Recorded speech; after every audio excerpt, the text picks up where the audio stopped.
مسلمانوں میں جوش کی کمی نہیں ہے، جو خودکشیاں کر رہے ہیں جوش کم ہے ان کا، جو کاروں میں بیٹھ کر اور بارود بھری کار لے جا کر ٹکراتے ہیں انہیں معلوم ہے ہمارے چیز تلے اڑ جائیں گے، جوش کی کوئی کمی ہے، لیکن بھٹک رہے ہیں، راستہ معلوم نہیں ہے، منہج انقلاب نبوی سمجھ میں نہیں آئے گا تو بھٹکتے ہی رہیں گے، مس گائیڈڈ رہیں گے۔ آج کل ہم مس گائیڈڈ میزائلز بن گئے۔ وہ تیر نیم کش جس کا نہ ہو کوئی ہدف، یہ ہدف پہ لے جانے والے تیر نہیں ہیں۔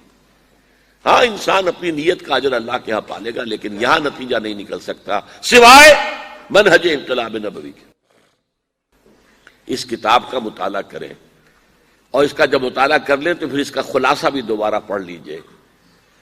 وہ ہے رسول انقلاب کا طریق انقلاب۔ پھر میری یہ دو تقریریں جو میں نے پچھلے سال کی ہیں، ایک پاکستان کے وجود کو لاحق خطرات و خدشات، اور ایک موجودہ عالمی حالات میں اسلام کا مستقبل۔ ایک کتاب خطبات خلافت، یہ 3 خطبات آپ نے اب بھی سن لیے، یہی میں نے کوئی 15 سال پہلے بھی دیے تھے، 14 سال 13 سال پہلے، لیکن بہت فرق ہے۔ آپ اس کو بھی پڑھیں اور اس کے بھی ویڈیو آڈیو جو بھی بن جائیں گے وہ لیجئے، ریویو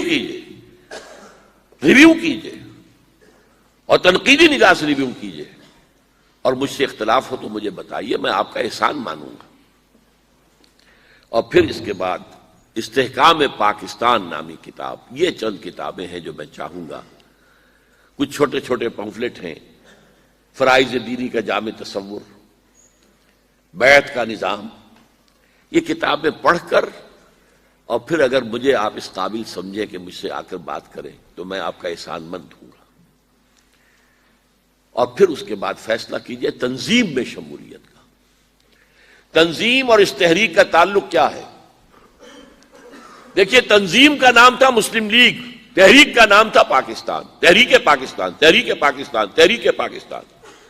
اس تحریک کو لے کر چلنے والی جماعت مسلم لیگ، تحریک خلافت ہے ہماری، لیکن اس کو لے کر چلنے والی جماعت وہ تنظیم اسلامی ہے، اور اس کا بنیاد بیعت کے اوپر قائم ہے۔ ہم نے، اللہ کا فضل ہے ہم پر کہ ہم نے یہ بیعت کی سنت کو زندہ کیا ہے۔ بہرحال اب میں نے، آپ کو معلوم ہے، جو میں نے کہا چراغ سحری ہوں، میں نے تنظیم کی قیادت جو ہے، امارت، وہ بھی اگلی نسل کو منتقل کر دی ہے۔ اب جو بھی میرے پاس وقت ہے کرنا تو یہ ہے، آخری سانس تک یہی کام کرنا ہے۔ میرا خیال ہے اگر اللہ نے ہمت دیے رکھی تو میں پھر استر نو پاکستان کے بڑے شہروں میں خطبات خلافت کے یہ اجلاس منعقد کروں، اور یہ پیغام جو ہے لوگوں تک، جتنے لوگوں تک بھی میں پہنچا سکوں پہنچاؤں۔ اقول قولی ھذا واستغفر اللہ لی ولکم ولسائر المسلمین والمسلمات۔ فری میسنز جو ہے وہ ایک یہودیوں کا ہتھ کنڈا ہے۔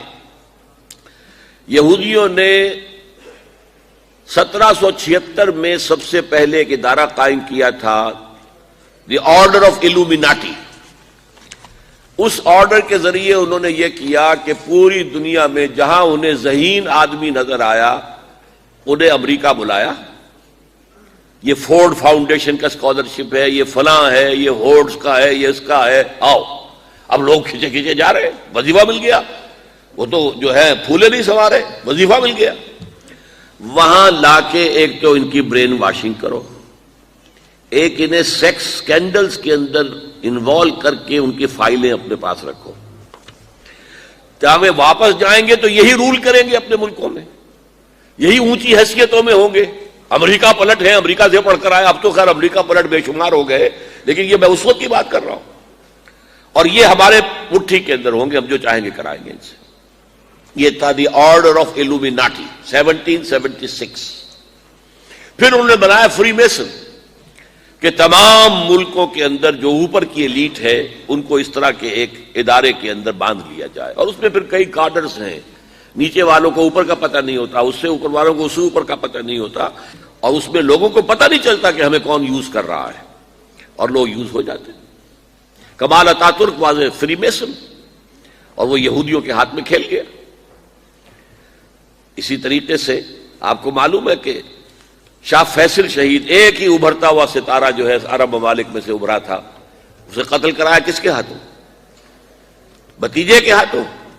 اور اس بھتیجا کا معاملہ کیا تھا؟ ایک یہودی لڑکی کا اس کے کندھے پر سوار ہو کر اس کا فوٹو اخبار میں چھپا تھا، یہودی لڑکی کے چکر میں تھا، قتل کرا دیا.